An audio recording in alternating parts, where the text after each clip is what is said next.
السلام علیکم ورحمۃ اللہ وبرکاتہ، نحمدہ ونصلی علی رسولہ الکریم، اما بعد فاعوذ باللہ من الشیطان الرجیم، بسم اللہ الرحمن الرحیم، رب اشرح لی صدری ویسر لی امری واحلل عقدۃ من لسانی یفقہوا قولی۔ ہم قیامت کے دن کے حالات کے بارے میں پڑھ رہے ہیں۔ آج ہم شفاعت کے بارے میں پڑھیں گے کہ اس کی کتنی اقسام ہیں اور نبی صلی اللہ علیہ وسلم کی اپنی امت کے لیے کیسی شفاعت ہوگی، اور شفاعت کے مستحق کون لوگ ہیں، اور نبی صلی اللہ علیہ وسلم کے علاوہ دیگر کون لوگ شفاعت کریں گے، اور کون لوگ ہیں جو بدبخت شفاعت سے محروم رہیں گے۔ تو قیامت کے دن کے بارے میں اللہ تعالیٰ کا ارشاد ہے، بسم اللہ الرحمن الرحیم، لا اقسم بیوم القیامہ ولا اقسم بالنفس اللوامہ، ایحسب الانسان ان لن نجمع عظامہ، بلی قادرین علی ان نسوی بنانہ، بل یرید الانسان لیفجر امامہ، یسأل ایان یوم القیامہ، فإذا برق البصر وخسف القمر وجمع الشمس والقمر، یقول الانسان یومئذ أین المفر، کلا لا وزر إلی ربک یومئذ المستقر۔ نہیں میں قیامت کے دن کی قسم کھاتا ہوں، اور نہیں میں بہت ملامت کرنے والے نفس کی قسم کھاتا ہوں۔ کیا انسان گمان کرتا ہے کہ بے شک ہم کبھی اس کی ہڈیاں اکٹھی نہیں کریں گے؟ کیوں نہیں، ہم انہیں اکٹھا کریں گے، اس حال میں کہ ہم قادر ہیں کہ اس کی انگلیوں کے پورے درست کر کے بنا دیں۔ بلکہ انسان چاہتا یہ ہے کہ اپنے آگے آنے والے دنوں میں بھی نافرمانی کرتا رہے۔ وہ پوچھتا ہے اٹھ کھڑے ہونے کا دن کب ہوگا، پھر جب آنکھ پتھرا جائے گی اور چاند گہنا جائے گا اور سورج اور چاند اکٹھے کر دیے جائیں گے، اور انسان اس دن کہے گا کہ بھاگنے کی جگہ کہاں ہے، ہرگز نہیں، پناہ کی جگہ کوئی نہیں، اس دن تیرے رب ہی کی طرف جا ٹھہرنا ہے۔ سارا معاملہ رب کے سامنے ہوگا، رب کے ساتھ ہوگا۔ تو ہم بات کر رہے تھے کہ شفاعت ہوگی قیامت کے دن۔ شفاعت کا لفظ جو ہے یہ شفاع سے بنا ہے۔ شفاع کا مطلب ہوتا ہے ایک چیز کو دوسری چیز سے ملانا، ایک اکیلا اور دو 11۔ جب ایک کے ساتھ ایک اور چیز ملتی ہے تو وہ اسٹرینتھن ہو جاتی ہے، اس کے لیے آسانی ہو جاتی ہے۔ عدد میں شفع اور وتر جو ہے وہ مشہور ہے۔ وتر کہتے ہیں اکیلے کو، طاق کو، آڈ کو، اور شفع کہتے ہیں جفت کو، ایون نمبر کو۔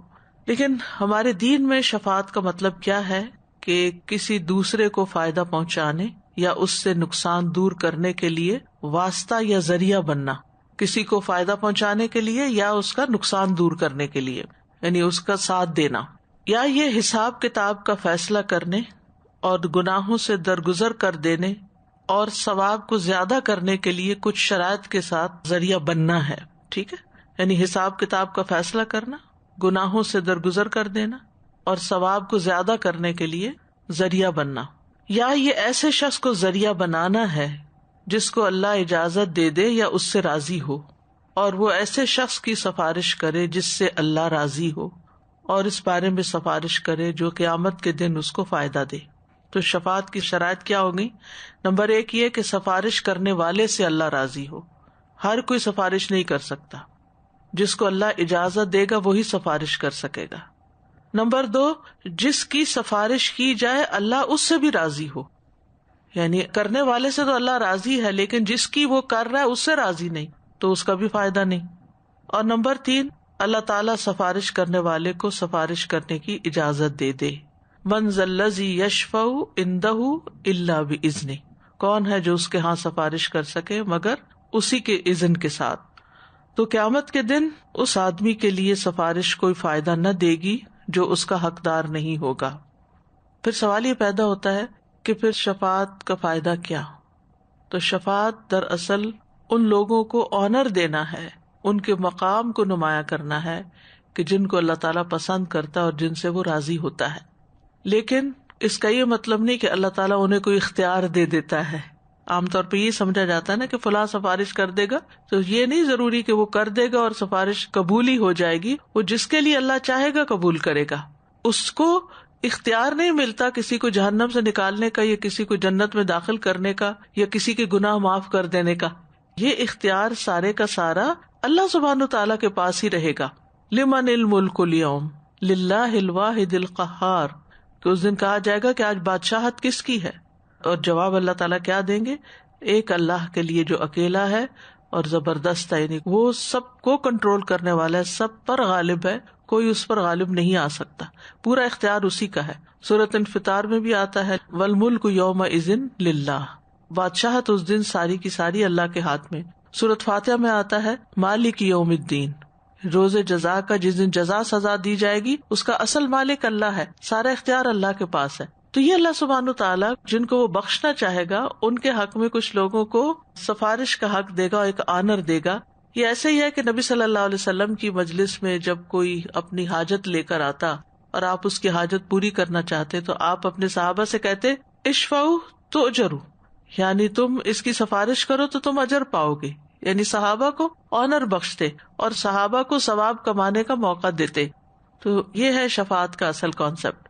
بہرحال قیامت کے دن جو شفاعت کا مستحق نہیں، اس کے لیے سفارش شفاعت کوئی فائدہ بھی نہیں دے گی. سورۃ المدثر میں اللہ تعالیٰ فرماتے ہیں ما سلککم فی سقر قالوا لم نک من المصلین ولم نک نطعم المسکین وکنا نخوض مع الخائضین وکنا نکذب بیوم الدین حتی اتانا الیقین فما تنفعهم شفاعۃ الشافعین. لوگوں سے پوچھا جائے گا تمہیں کس چیز نے سقر یعنی جہنم میں داخل کیا؟ وہ کہیں گے ہم نماز ادا کرنے والوں میں سے نہ تھے، ہم نماز نہیں پڑھتے تھے، اور نہ ہم مسکین کو کھانا کھلاتے تھے، حقوق اللہ بھی نہیں، حقوق العباد بھی نہیں، اور ہم بےہودہ بحث کرنے والوں کے ساتھ مل کے فضول بحث کیا کرتے تھے، باتیں بہت کرتے تھے، اور ہم جزا کے دن کو جھٹلایا کرتے تھے، اس کا مذاق اڑاتے تھے قیامت کے دن کا اور اس میں جزا سزا کا، یہاں تک کہ ہمارے پاس یقین آ گیا، یعنی موت آ گئی اور یہ دن ہم نے دیکھ لیا، پس انہیں سفارش کرنے والوں کی سفارش نفع نہ دے گی. یہ آیت بالکل بات واضح کر دیتی ہے کہ جو لوگ نماز نہیں پڑھتے، جو لوگ بندوں کا خیال نہیں رکھتے، جو لوگ آخرت پر یقین نہیں رکھتے، ایمان نہیں رکھتے، دین کا مذاق اڑاتے ہیں، بحثیں کرتے ہیں، ان کو کسی کی سفارش فائدہ نہ دے گی. یعنی بعض اوقات ہم یہ سارے کام کر کے کہتے ہیں ہم امتی ہیں، نبی صلی اللہ علیہ وسلم ہمارے حق میں سفارش کر دیں گے، لیکن امتی کیا نماز نہیں پڑھتا؟ امتی کیا آخرت کا مذاق اڑاتا ہے؟ امتی فضول بحثیں کرتا ہے؟ نہیں، امتی ہونے کے بھی کچھ تقاضے ہیں. ہم بعض اوقات بڑے فخر سے کہتے ہیں ہم سنی ہیں، ہم اہل السنہ والجماعہ سے تعلق رکھتے ہیں، لیکن نماز کی سنتیں ہی نہیں پڑھتے. آپ کس قسم کے سنی ہیں؟ آپ ایک بنیادی سنت جو نماز ہی کی سنت ہے اس کی بھی پرواہ نہیں کرتے اور بڑے فخر سے کہتے ہیں ہم سنی ہیں. سنت تو کیا فرض بھی نہیں پڑھتے، اور سنی اور شیعہ ہونے پہ اور باقی فرقوں سے تعلق ہونے پہ اور لڑائیاں جھگڑے اور فضول بحثیں جو ہیں وہ دن رات کرتے ہیں. تو یہ تھوڑی دین ہے. یعنی سائڈ ٹاپک جو ہیں ان کے اوپر خوب باتیں کرتے ہیں لیکن اصل جو کرنے کا کام ہے اس سے غافل ہے. تو یاد رکھے کہ سفارش صرف اس کے حق میں ہوگی جس کے لیے اللہ اجازت دے گا. سورۃ البقرہ کی آیت نمبر 255 میں اللہ تعالیٰ فرماتے ہیں من ذا الذی یشفع عندہ الا باذنہ، کون ہے وہ جو اس کے پاس اس کی اجازت کے بغیر سفارش کرے. سورۃ طٰہٰ میں اللہ تعالیٰ فرماتے ہیں یومئذ لا تنفع الشفاعۃ الا من اذن لہ الرحمن ورضی لہ قولا، اس دن سفارش نفع نہ دے گی مگر جس کے لیے رحمان اجازت دے اور جس کے لیے وہ بات کرنا پسند فرمائے.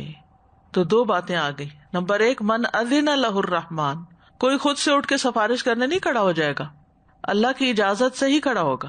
اور پھر جو وہ بات کرے وہ بات بھی اللہ کو پسند آئے کہ ہاں اس نے ٹھیک کہا ہے اور جس کے حق میں کہا یہ ڈیزرو کرتا ہے، ٹھیک ہے. پھر اسی طرح سورۃ سبا میں اللہ تعالیٰ فرماتے ہیں قل ادعوا الذین زعمتم من دون اللہ لا یملکون مثقال ذرۃ فی السماوات ولا فی الارض وما لهم فیہما من شرک وما لهم منہم من ظہیر ولا تنفع الشفاعۃ عندہ الا لمن اذن لہ. کہہ دیجیے پکارو ان کو جنہیں تم نے اللہ کے سوا گمان کر رکھا ہے، یعنی اپنا الہ سمجھ رکھا ہے. وہ نہ آسمانوں میں ذرہ برابر کے مالک ہیں، نہ زمین میں، اور نہ ان کا ان دونوں میں کوئی حصہ ہے، اور نہ ان میں سے کوئی اس کا مددگار ہے، اور نہ سفارش اس کے ہاں نفع دیتی ہے مگر جس کے لیے وہ اجازت دے. تو سفارش کے لیے، شفاعت کے لیے اللہ تعالیٰ کی اجازت کا ہونا ضروری ہے. اور اسی طرح سورۃ البقرہ کی آیت 123 میں آتا ہے وَاتَّقُوا يَوْمًا لَا تَجْزِي نَفْسٌ عَن نَفْسٍ شَيْئًا وَلَا يُقْبَلُ مِنْهَا عَدْلٌ وَلَا تَنفَعُهَا شَفَاعَةٌ وَلَا هُمْ يُنصَرُونَ. اور اس دن سے بچو جب نہ کوئی جان کسی جان کے کچھ کام آئے گی، اور نہ اس سے کوئی فدیہ قبول کیا جائے گا، اور نہ اسے کوئی سفارش نفع دے گی، نہ ان کی مدد کی جائے گی. یعنی آخرت کے دن کے بارے میں اللہ سبحانہ وتعالیٰ نے واضح طور پر بتا دیا کہ ہر شخص اپنے لیے کچھ کر کے آئے، اپنا ذمہ خود لے گا، یعنی کہ اس کے پاس کوئی گارنٹی نہیں کہ کوئی اور مجھے پکڑ کے بخشوا دے گا. اس دن سے ڈرنے کا کہا گیا، اس دن سے ڈرو جس دن کوئی کسی کے کام نہیں آئے گا، کیونکہ شفاعت صرف اسے فائدہ دے گی جس کے لیے رحمان پسند کرے گا.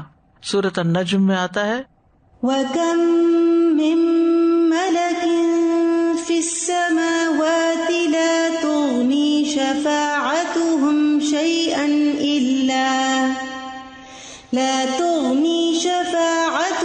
شَيْئًا إِلَّا مِن بَعْدِ أَن يَأْذَنَ اللَّهُ لِمَن يَشَاءُ وَيَرْضَىٰ. اور آسمانوں میں کتنے ہی فرشتے ہیں کہ ان کی سفارش کچھ کام نہیں آتی. سبحان اللہ. ایک تو یہ بات پتہ چلتی ہے کہ فرشتے بھی سفارش کریں گے، اور دوسری یہ بات پتہ چلتی ہے کہ مقرب فرشتے بھی اگر کسی کے حق میں سفارش کریں اور اللہ تعالیٰ کو پسند نہ آئے تو وہ سفارش قبول ہی نہیں ہوگی، ریجیکٹ کر دی جائے گی، مگر اس کے بعد کہ اللہ اجازت دے جس کے لیے چاہے اور جسے پسند کرے. سورۃ الانبیاء میں فرمایا يَعْلَمُ مَا بَيْنَ أَيْدِيهِمْ وَمَا خَلْفَهُمْ وَلَا يَشْفَعُونَ إِلَّا لِمَنِ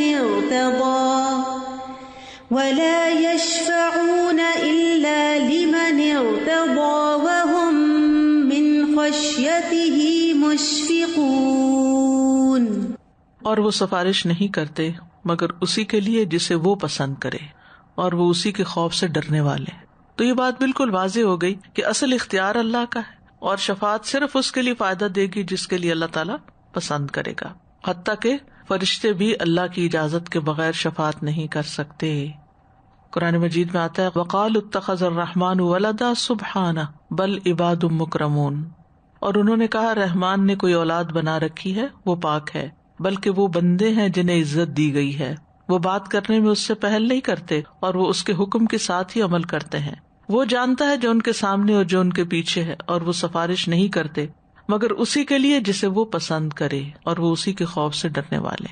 یعنی کسی کا مقام اللہ کی نگاہ میں کتنا بھی بڑا ہو، پھر بھی وہ اپنی مرضی سے کوئی تصرف نہیں کر سکتا.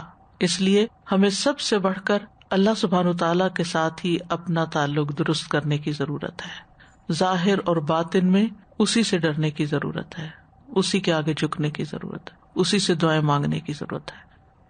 جو شرک کرنے والے ہوتے ہیں ان کے کتنی دماغ بند، دل بند، آنکھیں بند ہوتی ہیں، بالکل نہیں سوچ رہے ہوتے کہ یہ جو بزرگ ہیں یہ کون ہیں جو ہماری سفارش کریں گے. اور وہ تو ایسی دنیا کی مثالیں دیتے ہیں کہ ہم پریزیڈنٹ، پرائم منسٹر کے پاس تو جا نہیں سکتے، ہمیں وی ہیو ٹو ٹیک سہارا آف سم بڈی، اور پھر اس کے ساتھ ہم بات کرنے کے لیے ہمیں ضروری ہے کہ کسی نہ کسی کو بیچ میں تعلق رکھیں.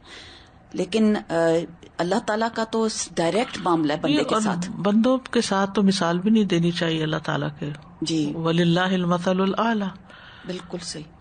اللہ کو بندوں پہ کیوں قیاس کرتے ہیں، اور قبروں پہ، اور کس طرح کہاں کہاں زندہ ہیں متبی اور پیری فقیری اور یہ سب. یہ بیسیکلی بزرگوں اور پیروں وغیرہ کا ادب اسی وجہ سے کرتے ہیں کہ وہ قیامت کے دن ان کے کام آئیں گے اور ان کو چھڑا لیں گے، ان کی جتنی بھی بدعملیاں ہیں ان پہ پردہ ڈال دیں گے. شفاعت کی اقسام. نمبر 1، ثابت شدہ صحیح شفاعت. یہ وہ شفاعت ہے جسے اللہ تعالیٰ نے اپنی کتاب میں ثابت کیا ہے، یا اس شفاعت کو رسول اللہ صلی اللہ علیہ وسلم نے ثابت کیا. یعنی اس کا یہ مطلب ہے کہ شفاعت ہے تو صحیح، لیکن اس کی دلیل ہونی چاہیے. یہ شفاعت صرف ان لوگوں کے لیے ہوگی جو توحید والے اور اللہ کے لیے اخلاص رکھنے والے ہیں. دوسری قسم ہے باطل شفاعت جس کی نفی کی گئی ہے، جیسے دنیا میں اولیاء وغیرہ کو ذریعہ بنانا. دوسرے آخرت میں کافروں کی طرف سے سفارش کرنے والے. تیسرے بدعت والی شفاعت جیسے قبروں میں دفن کیے ہوئے لوگوں سے طلب کی جاتی ہے. تو یہ یاد رکھیں کہ اللہ کے سوا کوئی دوست اور سفارشی نہیں. سورۃ الانعام کی آیت نمبر 51 میں اللہ تعالیٰ فرماتے ہیں وَأَنذِرْ بِهِ الَّذِينَ يَخَافُونَ أَن يُحْشَرُوا إِلَى رَبِّهِمْ لَيْسَ لَهُم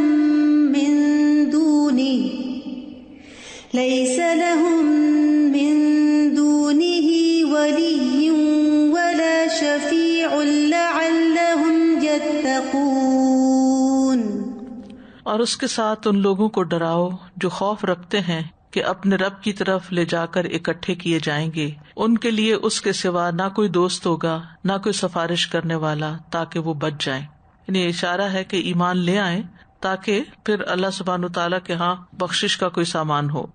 سورۃ السجدہ میں فرمایا اللہ الذی خلق السماوات والارض وما بینہما فی 6 ایام ثم استوى على العرش ما لکم من دونہ من ولی ولا شفیع افلا تتذکرون. اللہ وہ ہے جس نے آسمانوں اور زمین اور ان دونوں کے درمیان کی ہر چیز کو 6 دنوں میں پیدا کیا، پھر وہ عرش پر بلند ہوا. اس کے سوا تمہارا نہ کوئی دوست ہے نہ کوئی سفارش کرنے والا، تو کیا تم نصیحت حاصل نہیں کرتے؟ افلا تتذکرون. اب سوال یہ پیدا ہوتا ہے کہ یہاں یہ کہا گیا کہ اللہ ہی سفارش کرنے والا ہے، یعنی اس کے سوا تمہارا کوئی سفارشی نہیں یا دوست نہیں، تو مطلب یہ ہے کہ اس کی اجازت کے بغیر تمہارا کوئی سفارشی نہیں. باطل معبود اللہ تعالیٰ کے ہاں سفارش نہیں کر سکتے. سورۃ یونس میں اللہ تعالیٰ فرماتے ہیں وَيَعْبُدُونَ مِن دُونِ اللَّهِ مَا لَا يَضُرُّهُمْ وَلَا يَنفَعُهُمْ وَيَقُولُونَ هَؤُلَاءِ شُفَعَاؤُنَا عِندَ اللَّهِ قُلْ أَتُنَبِّئُونَ اللَّهَ بِمَا لَا يَعْلَمُ فِي السَّمَاوَاتِ وَلَا فِي الْأَرْضِ سُبْحَانَهُ وَتَعَالَى عَمَّا يُشْرِكُونَ. اور وہ اللہ کے سوا ان چیزوں کی عبادت کرتے ہیں جو نہ انہیں نقصان پہنچاتی ہیں اور نہ نفع، یعنی باطل معبود. اور کہتے کیا ہیں، کیوں ہم ان کی عبادت کر رہے ہیں کہ یہ لوگ اللہ کے ہاں ہمارے سفارشی ہیں، یہ وسیلہ بنیں گے. کہہ دیجئے کیا تم اللہ کو اس چیز کی خبر دیتے ہو جسے نہ وہ آسمانوں میں جانتا ہے اور نہ زمین میں؟ وہ پاک ہے اور بہت بلند ہے اس سے جو وہ شریک بناتے ہیں. تو بہرحال یہ بات بھی واضح ہو گئی کہ مشرکین مکہ یا دیگر مشرکین اللہ کے سوا جس کسی کی بھی، چاہے وہ زندہ کی، چاہے وہ مرے ہوئے کی، چاہے وہ پتھر کی یا حجر کی یا شجر کی، کسی بھی چیز کی جو عبادت کرتے ہیں یہ سوچ کے کہ ہؤلاء شفعاؤنا عند اللہ، یہ اللہ کے ہاں ہماری سفارش کریں گے، تو یہ عقیدہ بالکل باطل ہے، اس کی کوئی اصل نہیں اور اس سے کچھ حاصل ہونے والا نہیں. ہاں، جو شفاعت ثابت ہے اور صحیح ہے کہ وہ ہوگی، اس کی پہلی قسم ہے عام شفاعت. یہ شفاعت نبی صلی اللہ علیہ وسلم، دوسرے انبیاء، صدیقین، شہداء اور صالحین، نیک لوگوں کے لیے ثابت ہے کہ وہ کریں گے. کیا شفاعت ہوگی ان کی؟ نمبر 1، جنت میں درجات کی بلندی کی شفاعت. جیسے ہم دعا کرتے ہیں نا کہ ورفع درجتہ فی المہدیین. حضرت ابو سلمہ فوت ہوئے تھے تو اس وقت نبی صلی اللہ علیہ وسلم نے ان کی بخشش کی جو دعا کی تھی، یہ دعا بھی ایک سفارش ہی ہوتی ہے اصل میں. آگے اللہ چاہے تو قبول کرے تو چاہے نہ کرے کسی کے حق میں. یہ جو ہم زندہ کے حق میں یا مردہ کے حق میں جو دعائیں کرتے ہیں نا، یہ بھی سفارش کی ایک قسم ہے کہ ہم کہتے ہیں اللہ تعالیٰ اس کو بخش دے، اس کے درجے بلند کر دے. تو اب کسی کی دعا قبول ہو سکتی اور کسی کی نہیں، اور کسی کے حق میں قبول ہو سکتی اور کسی کے حق میں قبول نہیں بھی ہو سکتی. اسی طرح ہم میت کی طرف سے جو صدقہ کرتے ہیں یا کوئی بھی ایسی چیز، تو وہ بھی اللہ کے اختیار میں، چاہے تو قبول کرے چاہے نہ کرے. تو ان ساری باتوں کی سمجھ یہ آتی ہے کہ انسان کو اپنی زندگی میں سب سے پہلے خود اپنے ہاتھوں اپنے لیے کچھ کرنے کی ضرورت ہے. یعنی صرف اس چیز پر امید لگا کے نہ بیٹھ جائیں کہ بچے ہیں وہ دعا کر دیں گے، کوئی اور کر دے گا. نمبر 2، اعراف والوں کو جنت میں داخل کرنے کی شفاعت. آپ کو معلوم ہے نا کہ جن لوگوں کی نیکیاں اور برائیاں ایک جیسی ہوں گی وہ نہ جنت میں جائیں گے نہ جہنم میں، وہ ایک درمیان میں بلند مقام ہوگا اعراف، جس پر ان کو روک دیا جائے گا، انتظار کریں گے. وہ سورۃ الاعراف اس نام سے مشہور ہے، اور اس میں تفصیل آتی ہے کہ وہ جنت والوں کی طرف دیکھیں گے تو امید کریں گے کہ ہمیں اللہ تعالیٰ اس میں داخل کر دے، اور جب وہ جہنم والوں کی طرف دیکھیں گے تو ڈریں گے اور دعا کریں گے کہ ہمیں اللہ تعالیٰ ان ظالموں کے ساتھ نہ ڈالے. تو وہ لوگ شفاعت کے ذریعے جنت میں داخل کر دیے جائیں گے. نمبر 3، توحید پرست نافرمان لوگ جو جہنم کے حقدار بن چکے ہیں، ان کے حق میں شفاعت کرنا کہ وہ جہنم میں داخل نہ ہو، یہ ایک درجہ ہے. اور جو جہنم میں جا چکے ہوں گے، جیسے پلسرات سے گر کے نیچے، لیکن توحید پر ہیں مگر کبیرہ گناہ کرتے رہے، توبہ نہیں کی، نافرمان تھے، جہنم میں ڈال دیے گئے، تو ان کے لیے بھی شفاعت ہوگی. اس کی تفصیلات آگے آپ پڑھیں گے کہ کہا جائے گا کہ جائیں اور جس کے دل میں ایک درہم کے برابر بھی ایمان ہے اس کو نکال لے، پھر آدھے درہم کے برابر، پھر بالکل آخر میں جس کے دل میں رائی کے دانے کے برابر بھی. اور بائی دا ٹائم وہ کافی سزا بھگت چکے ہوں گے، اور اس میں یہ ہے کہ اس شفاعت کی وجہ سے ان کی سزا میں کمی ہو جائے گی. بالکل ایسے ہی جیسے جیل کا سینٹنس ہوتا ہے نا، کہ کسی کو جیل ہو جاتی ہے، پھر کسی کی سفارش سے اس کی سزا میں کمی ہو جاتی ہے، یا نکال لیا جاتا ہے، یا بیل ہو جاتی ہے. دوسری ہے خاص شفاعت. یہ صرف نبی صلی اللہ علیہ وسلم کے ساتھ خاص ہے، جس کو شفاعت عظمی بھی کہا جاتا ہے. شفاعت عظمی، شفاعت خاصہ کی بھی 2 قسمیں ہیں. پھر آگے ایک یہ ہے شفاعت عظمی، یہ حشر میں کھڑے رہنے سے نجات دلانے کی شفاعت ہے کہ حساب کتاب شروع ہو. اور اس کا آپ کو معلوم ہے کہ لوگ قیامت کے دن حشر کے میدان میں کھڑے ہوں گے، پسینے میں ڈوبے ہوئے ہوں گے، ان کی بری حالت ہو رہی ہوگی کیونکہ حساب شروع نہیں ہوگا. وہ کہیں گے کہ ہمارا حساب ہو، چاہے ہمیں جہنم میں بھیجے، یہاں سے ہمیں نکالیں. اتنی بری حالت ہو جائے گی لوگوں کی. کہتے ہیں نا الانتظار واشد من الموت. تو اس وقت پھر لوگ حضرت آدم کے پاس جائیں گے، اور پھر حضرت نوح کے پاس، اور حضرت ابراہیم کے، اور حضرت موسیٰ کے، اور عیسیٰ کے، اور پھر محمد صلی اللہ علیہ وسلم کے پاس آئیں گے. پھر آپ اللہ سبحانہ وتعالیٰ کے سامنے گر پڑیں گے، عرش کے سامنے، اور پھر دعائیں کریں گے، ایسی حمد کے کلمات کہیں گے جو اس سے پہلے کبھی نہ کہے گئے ہوں. اور پھر اللہ تعالیٰ فرمائیں گے یا محمد تستشفیٰ، اے محمد صلی اللہ علیہ وسلم تم شفاعت کرو، یعنی سفارش کرو، تمہاری سفارش قبول کی جائے گی. دوسرا ہے جنت کا دروازہ کھلوانے کی شفاعت. رسول اللہ صلی اللہ علیہ وسلم نے فرمایا انا اول الناس یشفع فی الجنہ، میں لوگوں میں سب سے پہلے جنت میں داخل ہونے کے بارے میں شفاعت کروں گا. یعنی آپ سے پہلے کوئی جنت میں داخل نہیں ہو سکے گا، جنت کا دروازہ ہی آپ کی شفاعت سے کھلے گا. تیسرا ہے 70,000 لوگوں کے بغیر حساب کتاب جنت میں داخل ہونے کی شفاعت.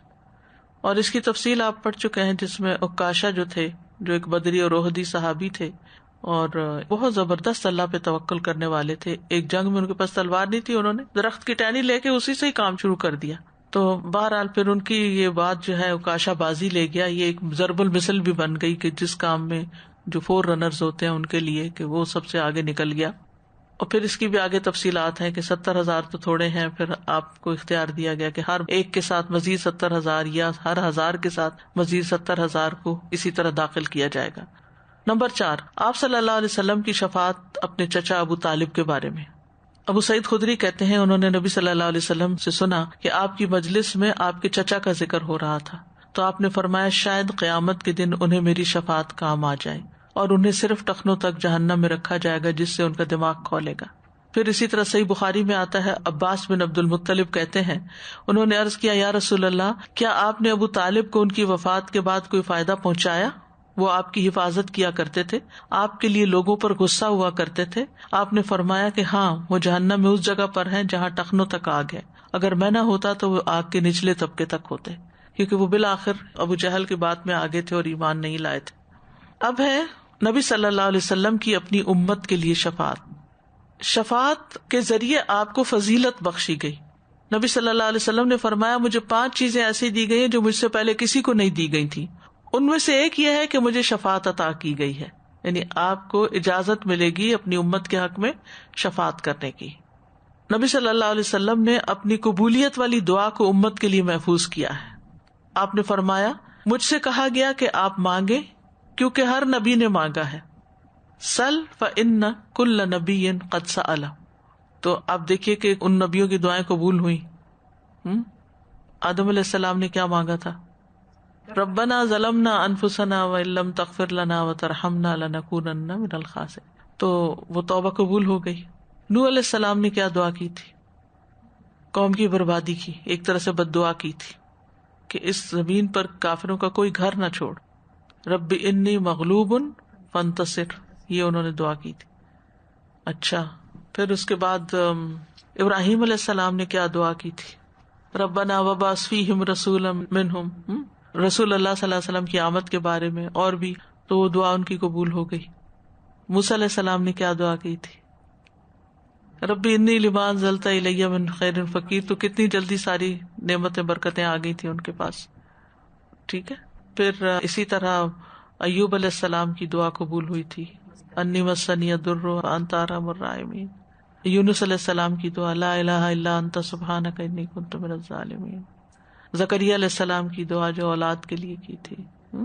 تو بہرحال کہنے کا مطلب یہ ہے کہ انبیاء علیہ السلام کو جب دعاؤں کا حق دیا گیا تو انہوں نے دنیا میں دعائیں مانگ لی، ان کی قبول ہو گئی. نبی صلی اللہ علیہ وسلم نے اپنی قبولیت والی دعا جو خاص دعا ہے وہ آخرت کے لیے رکھ لی، اپنی امت کے لیے. کتنا بڑا حق ہے آپ کا ہم پر.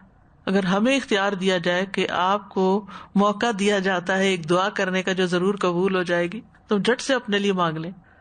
تو نبی صلی اللہ علیہ وسلم فرماتے ہیں مجھ سے کہا گیا آپ مانگیں کیونکہ ہر نبی نے مانگا ہے، لیکن میں نے اپنا سوال قیامت کے دن تک مؤخر کر دیا جس کا فائدہ تمہیں اور لا الہ الا اللہ کی گواہی دینے والے ہر شخص کو ہوگا. اسی لیے آپ کبھی پل صراط پر ہوں گے، کبھی آپ حوض پر ہوں گے. یعنی دنیا میں بھی آپ فکر کرتے تھے اپنی امت کی، اور آخرت میں بھی اپنی امت کی فکر کریں گے. وہ آیت یاد ہوگی ان تعذبہم فانہم عبادک وان تغفر لہم فإنک انت العزیز الحکیم. تو یہ اپنی امت ہی کے لیے دعا کرتے رہے، روتے رہے ساری رات، اور رکوع اور سجود میں یہی پڑھتے رہے. یہ دعا ہی کی ایک قسم ہے، اس لیے سجدے میں پڑھی گئی، اور اس سے یہ دلیل ملتی ہے کہ سجدے میں قرآنی دعا پڑھی جا سکتی ہے. ٹھیک ہے. حضرت ابو ذر کہتے ہیں جب صبح ہوئی تو میں نے عرض کیا یا رسول اللہ آج آپ صبح تک ساری رات رکوع اور سجود میں مسلسل ایک ہی آیت پڑھتے رہے ہیں. آپ نے فرمایا میں نے اپنے رب سے اپنی امت کے لیے سفارش کا حق مانگا تھا، اس نے مجھے عطا کر دیا، اور انشاءاللہ یہ ہر اس شخص کو نصیب ہوگی جو اللہ کے ساتھ کسی کو شریک نہیں ٹھہراتا. تو امت میں بھی اگر شرک کرنے والے ہیں تو ان کے لیے پھر یہ شفاعت نہیں ہوگی. آپ امت کے لیے روتے تھے اور اللہ تعالیٰ نے آپ کو راضی کر دیا. ایک روایت میں آتا کہ آپ صلی اللہ علیہ وسلم نے فرمایا اے اللہ میری امت میری امت امتی امتی، اور آپ رونے لگ گئے. تو اللہ عز و جل نے فرمایا اے جبرائیل جاؤ محمد کے پاس صلی اللہ علیہ وسلم، حالانکہ تیرا رب خوب جانتا ہے، ان سے پوچھو کیوں رو رہے ہیں. دل جوئی کے لیے جبریل رسول اللہ صلی اللہ علیہ وسلم کی خدمت میں آئے، رونے کی وجہ پوچھی، آپ نے انہیں بتا دیا، حالانکہ اللہ تعالیٰ سب سے زیادہ جاننے والے ہیں. تو اللہ تعالیٰ نے فرمایا اے جبریل جاؤ محمد کی طرف اور ان سے کہہ دو کہ ہم آپ کو آپ کی امت کے بارے میں ضرور راضی کر دیں گے اور ہم آپ کو غمگین نہیں کریں گے. لیکن کچھ لوگ جن کو آپ اپنی امت کہیں گے حوض کوثر پر آپ سے دور کر دیے جائیں گے. وہ کیوں؟ کہ انہوں نے بدعات شروع کر دی تھی دنیا میں. رسول اللہ صلی اللہ علیہ وسلم نے فرمایا میرے پاس میرے رب کی طرف سے ایک آنے والا آیا اور اس نے مجھے ان دو میں سے کسی ایک بات کا اختیار دیا کہ میری نصف امت جنت میں داخل ہو جائے یا مجھے شفاعت کا اختیار مل جائے. تو میں نے شفاعت کو اختیار کر لیا کیونکہ اس سے زیادہ لوگوں کے حق میں آپ شفاعت کر سکتے تھے. صحابہ نے عرض کیا یا رسول اللہ ہم آپ کو اللہ کی قسم ڈالتے ہیں اور صحابی ہونے کا واسطہ دیتے ہیں کہ آپ ہمیں ان لوگوں میں شامل کر لیں جن کی آپ شفاعت کریں گے. جب انہوں نے آپ سے اصرار کیا تو آپ نے فرمایا میں تمہیں گواہ بناتا ہوں کہ میری امت میں سے ہر وہ شخص جو اس حال میں مرے کہ اللہ کے ساتھ کسی کو شریک نہ ٹھہراتا ہو وہ میری شفاعت میں شامل ہے. اسی لیے کہتے ہیں نا جو مرتے وقت لا الہ الا اللہ پڑھے گا وہ جنت میں داخل ہوگا. لیکن یاد رکھیے کہ مرتے وقت لا الہ الا اللہ پڑھنے کے لیے زندگی میں بھی اس کی تکرار بڑی ضروری ہے.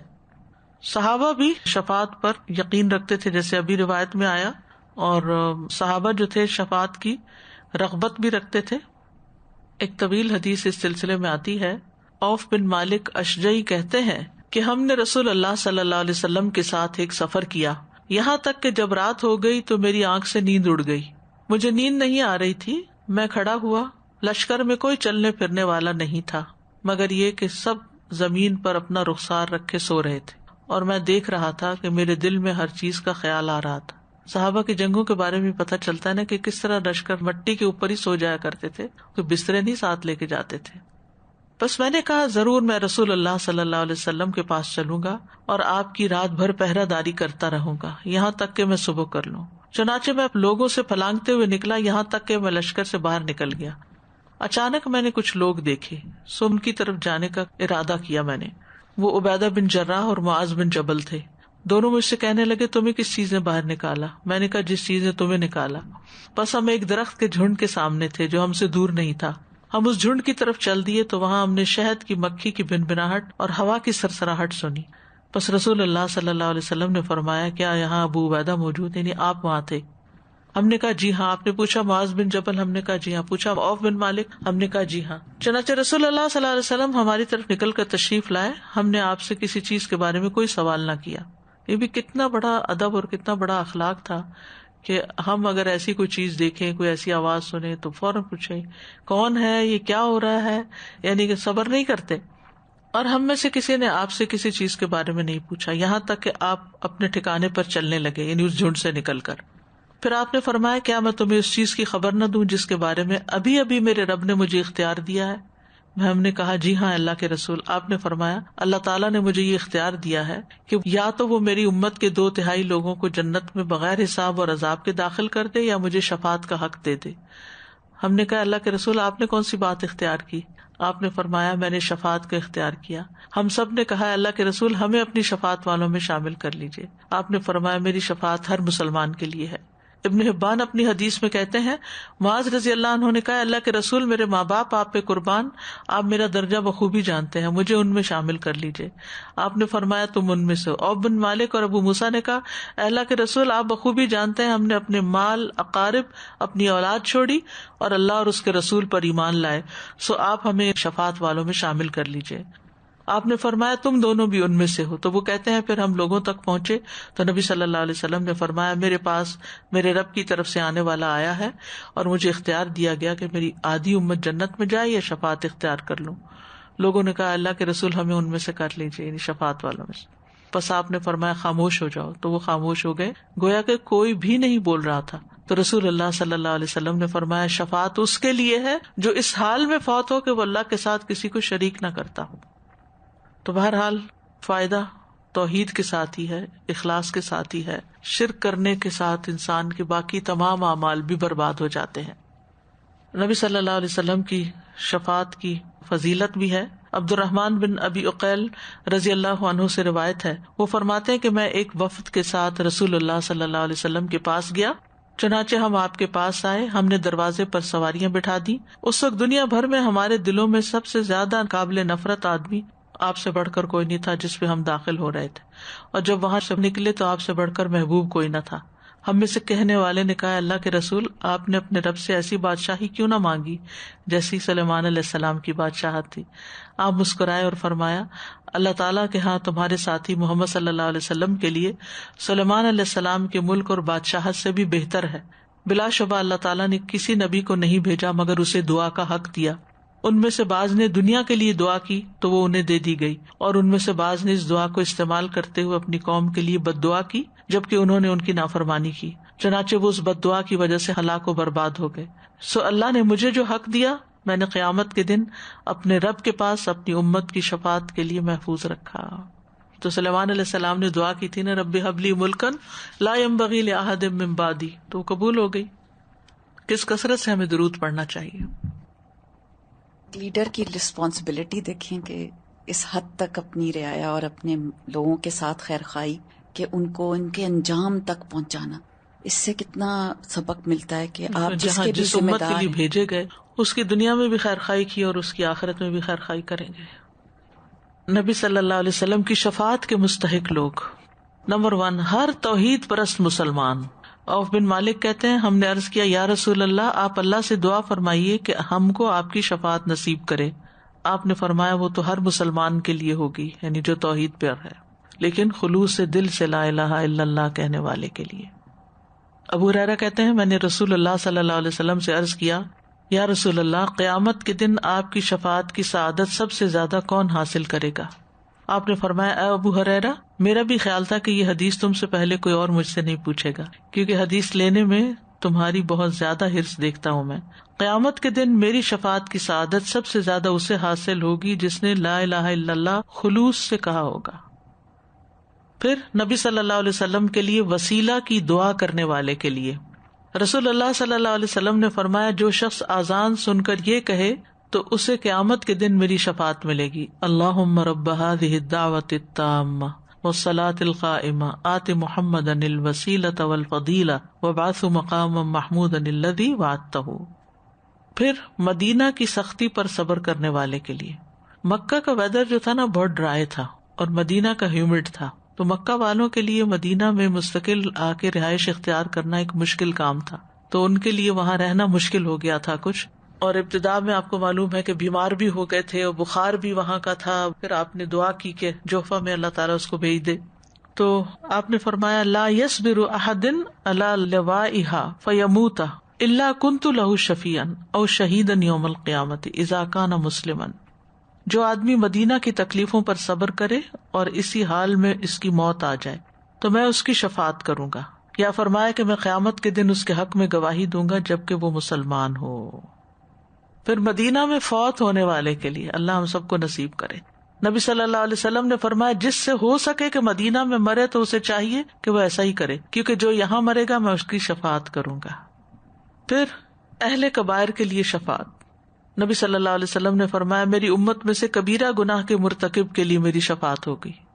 مثلاً ایک شخص نمازیں بھی پڑھی ہیں، روزے، حج، عمرے، لیکن ساتھ ہی کوئی کبیرہ گناہ بھی کیا ہوا ہے، تو اب اٹکا پڑا ہے کہ وہ جنت میں نہیں جا سکتا، تو نبی صلی اللہ علیہ وسلم کی شفاعت کے ساتھ ہو جائے. شروع میں نے آپ کو بتایا تھا نا کہ درجے ہیں شفاعت کے، ان میں سے ایک یہ ہے کہ کچھ لوگ شفاعت سے جنت میں داخل کیے جائیں گے اور کچھ شفاعت سے جہنم سے نکالے جائیں گے. اب جیسے آراف والے لوگ شفاعت کے ساتھ بھیجے جائیں گے تو وہ وہی لوگ ہیں نا جنہوں نے نیکیاں بھی کی اور ساتھ غلط کام بھی کیے، تو وہ بیچ میں پھنسے ہوئے اٹکے میں ہیں، تو پھر ان کو کسی ٹھکانے کرنے کے لیے آپ کو یہ آنر دیا جائے گا. نبی صلی اللہ علیہ وسلم کے علاوہ دیگر شفاعتیں بھی ہوں گی. انبیاء اور صدیقین کی شفاعت ہوگی. آپ نے فرمایا قیامت کے دن کہا جائے گا صدیقین کو بلاؤ وہ آ کر سفارش کریں. پھر کہا جائے گا انبیاء کو بلاؤ، چنانچہ بعض انبیاء تو ایسے آئیں گے جن کے ساتھ اہل ایمان کی ایک بڑی جماعت ہوگی، بعض کے ساتھ 5-6 آدمی ہوں گے، بعض کے ساتھ کوئی بھی نہ ہوگا. پھر شہداء کو بلایا جائے گا، چنانچہ وہ اپنی مرضی سے جس کی چاہیں گے سفارش کریں گے. شہید بھی کریں گے. اس میں علماء نے اختلاف کیا ہے کہ کیا ہر طرح کے شہید یا وہ شہید جو میدان جنگ میں شہید ہوا، تو راجح رائے یہی ہے کہ جو میدان جنگ میں شہید ہوا اس کی شفاعت، ورنہ وہ پیٹ سے مرنے والا اور دب کے مرنے والا اور گر کے جل کے وہ بھی شہادت کے درجے کو پاتے ہیں. ابراہیم علیہ السلام کی اپنی اولاد کے لیے فکر مندی. حذیفہ سے روایت ہے کہ نبی صلی اللہ علیہ وسلم نے فرمایا قیامت کے دن ابراہیم علیہ السلام فرمائیں گے اے میرے رب جل و علا فرمائے گا اے میرے بندے میں حاضر ہوں. ابراہیم علیہ السلام کہیں گے اے میرے رب تو نے میرے بچوں کو جلا ڈالا. اللہ تعالیٰ فرمائیں گے جاؤ جس کے دل میں رائی کے برابر یا جو کے دانے کے برابر ایمان ہے اس کو جہنم سے نکال لاؤ. تو یہ ابراہیم علیہ السلام کی شفاعت ہوگی. ہر نبی اپنی امت کے لیے شفاعت کرے گا. پھر شہید جو ہے وہ اپنے اہل خانہ کے 70 آدمیوں کی شفاعت کرے گا جو قبول کی جائے گی. اچھا، اسی طرح کچھ لوگوں کو زیادہ شفاعت کی اجازت دی جائے گی، کچھ کو کم. رسول اللہ صلی اللہ علیہ وسلم نے فرمایا میری امت میں سے ایک آدمی لوگوں کی جماعت کی سفارش کرے گا اور وہ اس کی شفاعت سے جنت میں داخل ہوں گے. کوئی پورے قبیلے کی شفاعت کرے گا اور وہ اس کی شفاعت سے جنت میں جائیں گے. کوئی آدمی ایک شخص کی اور اپنے گھر والوں کی کرے گا تو وہ اس کی شفاعت سے جنت میں جائیں گے. رسول اللہ صلی اللہ علیہ وسلم نے یہ بھی فرمایا کہ ایک شخص 2 اور 3 آدمیوں کی سفارش کرے گا، یعنی کچھ کو کم کرنے کا اختیار ہوگا اور کچھ کو زیادہ کے لیے. نبی صلی اللہ علیہ وسلم نے فرمایا صرف ایک آدمی کی شفاعت سے جو نبی نہیں ہوگا، ربیہ اور مضر جیسے 2 قبیلوں یا ایک قبیلے کے برابر لوگ جنت میں داخل ہوں گے، یعنی ان کو وہ آنر بخشا جائے گا۔ پھر آپ نے فرمایا کہ میری امت کے ایک آدمی کی سفارش کی وجہ سے بنو تمیم کی تعداد سے زیادہ لوگ جنت میں داخل ہوں گے۔ ہم نے پوچھا یا رسول اللہ یہ شفاعت آپ کی شفاعت کے علاوہ ہوگی؟ آپ نے فرمایا ہاں یہ میری شفاعت کے علاوہ ہوگی، یعنی کچھ لوگوں کو اتنا آنر دیا جائے گا کہ ان کی شفاعت سے ملینز آف پیپل کو جنت ملے گی۔ یہ اس کو جس کا مقام اللہ کے نزدیک جتنا بڑا ہوگا، اور انبیاء کے علاوہ کی بات ہے یہ۔ تو اسی لیے کہتے ہیں کہ نیک لوگوں کی صحبت اختیار کرو، نیک لوگوں سے محبت کرو۔ بات ہے نا احب الصالحین ولست منہم لعل اللہ یرزقنی صلاحا، میں صالحین سے محبت کرتا ہوں اگرچہ میں خود نہیں بھی ہوں، شاید اللہ تعالیٰ مجھے بھی صلاح عطا کرے، یعنی میری بھی کوئی حالت درست کر دے، دنیا میں نیکی کی توفیق دے اور آخرت میں میری بخشش کر دے۔ تو جب اختیار دیا جائے گا 2 لوگوں کی کر لو، اور وہ لوگ کن کی شفاعت کریں گے؟ اگر کسی ہاؤس ہولڈ سے ان میں سے کوئی ایک نیک بچہ ہے، کوئی حافظ ہے، وہ حافظ والی حدیث جو ہے نا اس میں ضعف ہے، 2 روایتیں دونوں میں ضعف ہے، مگر چلے کچھ نہ کچھ اصل تو ہے کہ اہل قرآن کا بھی ایک مقام ہوگا۔ تو اب جب اس کو کہا جائے گا کہ تم شفاعت کر سکتے ہو 10 لوگوں کی، اپنے خاندان میں سے کر لو، وہ کن 10 کو چنے گا؟ جو اس کے ساتھ معاملے میں اچھے ہوں گے، جو اخلاق میں اچھے ہوں گے۔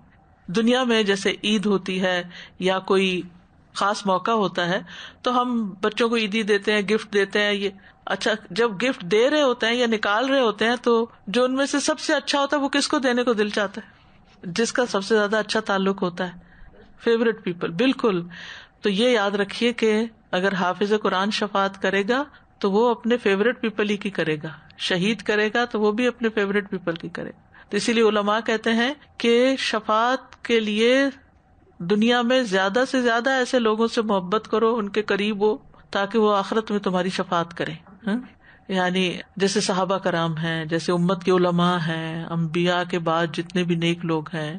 اسی لیے یہ محبت مانگنے کی دعا بھی ہے نا، اللہم ارزقنی حبک وحب من یحبک، یعنی جو لوگ اللہ سے محبت کرتے ہیں اللہ تعالیٰ مجھے بھی ان کی محبت عطا کر، وحب عمل یقربنی الی حبک۔ لیکن یہ یاد رکھیں کہ جو سفارش کرنے والے ہوں گے وہ صرف توحید پرستوں کی سفارش کر سکیں گے، شرک والوں کی کوئی سفارش نہ کر سکے گا۔ پھر اسی طرح فوت شدہ چھوٹے بچے جو ہیں وہ بھی شفاعت کریں گے، اور وہ اپنے ماں باپ کو۔ اور یہ بچہ کون سا ہوگا؟ جس کے اندر روح ہو، مس کیریج جیسے ہوتا ہے نا، ایک ہوتا ہے روح پڑنے سے پہلے ابارٹ ہو جانا، اور ایک ہے مس کیریج ہونا، ان دونوں میں فرق ہے نا۔ جب روح پڑ جاتی ہے تو پھر جو بچہ نکلتا ہے وہ، تو ان بچوں کو کہا گیا دعامیس الجنہ۔